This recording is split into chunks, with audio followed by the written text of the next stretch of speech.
వంశీని అరెస్టు చేస్తారని ఇటు వైఎస్ఆర్ కాంగ్రెస్ పార్టీ వాళ్ళకి అలాగే తెలుగుదేశం పార్టీ వాళ్ళకి ముఖ్యంగా వంశీ గారికి కూడా ఖచ్చితంగా తెలుసు.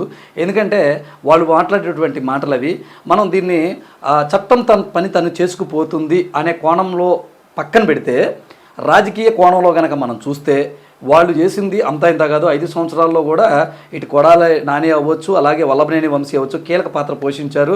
ఇటు లోకేష్ పైన కానీ, చంద్రబాబు నాయుడు గారి పైన కానీ, పవన్ కళ్యాణ్ గారి పైన కానీ వీరు దురుసుగా ఉండేవాళ్ళు, దురుసుగా మాట్లాడేవాళ్ళు.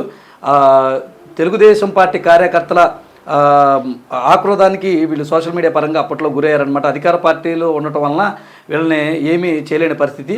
సరే, ప్రభుత్వం మారిన తర్వాత వీరు అరెస్ట్ ఎప్పుడని ఎదురు చూస్తున్నది కార్యకర్తలకి లేదా ఒక గుడ్ న్యూస్ అని కూడా చెప్పుకోవచ్చు.